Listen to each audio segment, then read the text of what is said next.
Hi everyone and welcome back to my channel. So today I'm going to be talking about my favorite antagonists in anime and manga. I have a Tokyo Revengers hoodie on. This is like one of my favorite hoodies because it's so soft. I just got it on Amazon. Has stuff on the sleeves too. But anyways, I'm going to be trying to post every Friday, at least for the month of June. So we'll see how that goes, but that's the goal. And I've been really enjoying making videos lately.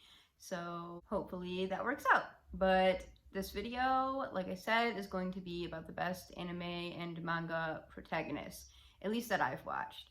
I haven't watched much of One Piece and not really any of Bleach, so I won't be adding any of those antagonists in, but you can tell me your favorite antagonists in the comments below. Protagonists are cool and all, but we all know that a well-made antagonist will be a fan favorite. They usually look much cooler and have a very unique and quirky personality, which makes them stick out more. So let's take a look into my favorite antagonists. By the way, this is going to be in no particular order. When we think of popular antagonists, one of the first that comes to mind for most people is Miriam from Hunter x Hunter. Being the king of the Chimera ants and plotting destruction over the world, Miriam shows his strength and intelligence. What truly makes Miriam one of the top antagonists is how he struggles with himself and whether his acts are ethical or not. He questions life and death itself and strives to learn more.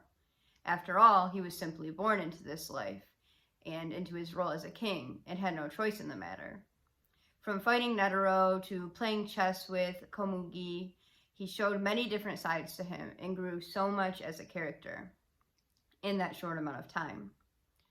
When it came to his demise, most viewers were sad, even though he was a villain who killed many people, and that speaks volumes to his character. Many people think that the Chimera Ant arc is one of the best arcs in all of anime, and Miriam is definitely the key reason to that. Love him or hate him, you have to admit that he's a very well-made and interesting character. Next up, which is my personal favorite on this list, is Johann Liebert from Monster. Johann is kind of a lesser known villain, mainly in the anime sphere. Manga, a lot more people know about him, but Naoki Urasawa, who wrote the manga, is an amazing storyteller. He makes great characters, so it's no surprise that Johann turned out to be such a cool and well-made character. As the title of the anime and manga suggests, he is a monster. Going through numerous childhood traumas and maybe having something inside of him even before that, Johann is a cold-blooded killer with no sense of empathy. He will kill anyone just to make his life a little bit easier or just for the fun of it. What makes him such an incredible antagonist is that serial killers like him do exist in real life. There is also the thought about why Johann is like this. Is it a mental imbalance or something created by environmental trauma? Johann himself wants to know the answers to this and almost in a way wants to be caught and to stop this monster inside of him.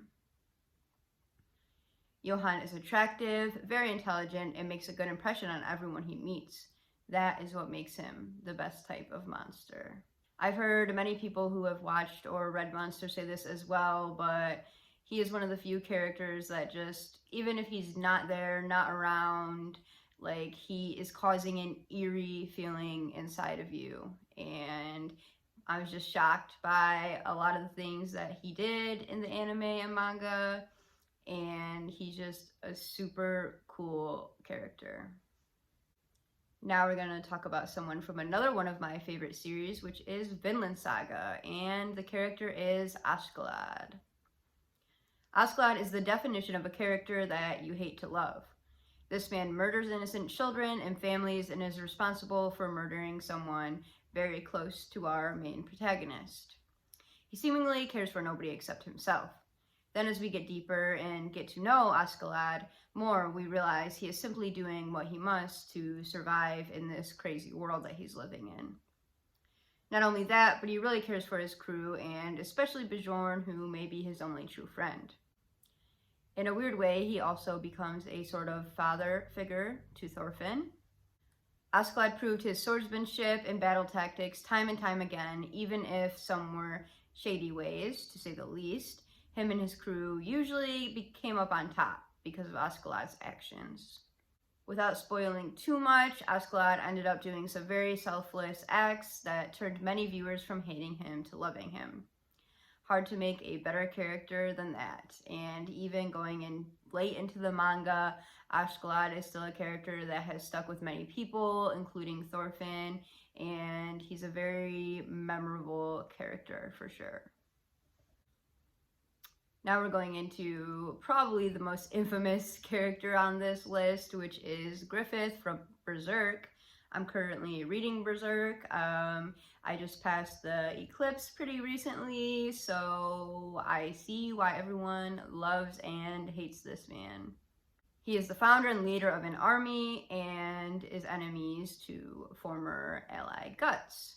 Like many characters on this list, he is one who struggles with peace or destruction, and that makes him a very interesting character, not to mention his good looks and charm, and basically how he is a sociopath like Johan. Many people love him and follow him, and that just makes his betrayals that he does so much harder. Not many people or anyone at all knows Griffith's true desires until he eventually shows them, and what is behind his layers is very, very dark, and definitely he is responsible for one of the, if not the most, anime manga betrayals of all time, because oh my gosh, this man does not give a fuck. But you know what? We respect him for that, and he's a good character. Next, we have a manga-only antagonist, which is the friend from 20th Century Boys, again by Naoki Urasawa. He just knows how to make some amazing characters and very creepy characters. To me, the friend is one of the most interesting characters of anime and manga because until very late into the series, we have no clue who he really is. For years and years in the manga, he evades both the police and the characters who were his past friends, who have been trying to catch him and cannot figure out which one of their old friends or classmates it was. He formed a plot back when he was in elementary school and made these childhood thoughts come to fruition.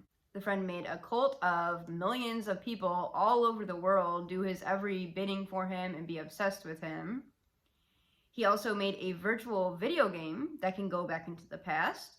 He had an amusement park dedicated to him, got praised by the Pope, and came back from the dead. I mean, what more is there to say about that? The mystery and eerie cult leader story behind the friend is one of the most interesting stories to follow in manga. Next, we have another personal favorite of mine, which is Ryo from Devilman up there, or Devilmancrybaby, the anime, which I love both. I made a whole video about the differences and what I like from each one, but either way, in both of them, Ryo is a great character and definitely a great antagonist. Pretty much, he just does whatever he wants when he wants, and he does not care. He will pull out guns or murder people without a second thought. Major spoilers ahead here if you have not watched or read Devilmancrybaby, but this man tricked his childhood best friend into becoming a demon only to film him and do experiments on him, then to destroy the entire world, literally killing everyone, including his friend, only to regret it at the end. And also, this man is literally Satan himself, so can't get much better of an antagonist than that. But either way, Ryo was extremely entertaining. He was really funny, and his dark motivations behind this whole story is just very interesting. And he's just a cool, badass character to watch, really. Next, we have a character that most people just hate instead of love to hate, like all of these other people. And that is Gundo Ikari from Neongenesisevangelion. I mean, this man seems to have no redeeming qualities. In a world full of awful anime parents, Gundo still manages to come on top of most of them. That is a feat in its own. Not being in his son's life until he needs him to control his robot with a very good chance of never making it out of alive, you can see why he is not most people's favorite person. He always has a cold and demeaning manner. Watching Gundo can literally put shivers down your spine, and that definitely counts as being a top antagonist. He's always cold. Even his own son clearly is not a big fan of him and gets uncomfortable around him. And he just, like I said, does not have many redeeming qualities. He's a very cold, spineless, and selfish guy. So, yeah, that's Gundo Ikari. Next, I have Madara from Naruto. Naruto has a lot of pretty cool villains, but clearly Madara has to be at the top. This man took on all the toughest Kages by himself, and he kicked their asses. He also disguised himself for years, infiltrated the Akatsuki. Not only that, but Madara founded the Leaf Village with the first Hokage. Hearing his name struck fear, even in the toughest ninjas. Whenever he appeared on the screen, you basically knew shit was gonna go down, and that's just a really fun character to watch. Last on this list, but certainly not last when it comes to antagonists and people liking this person, is Dio from JoJo's. Dio has easily surpassed most of the JoJo protagonists in the show. He's an extremely powerful vampire god and also a viral meme. It's hard to watch or read JoJo and not like Dio as a character. The entire show and JoJo family line is literally started all because of Dio in part 1, so JoJo's Bizarre Adventure would not even exist without Dio. He is a fun, crazy, and badass character, and even when he loses, he still always wins because he's Dio. And with that, these were my favorite anime and manga antagonists. Let me know yours down below, and I will see you in the next video.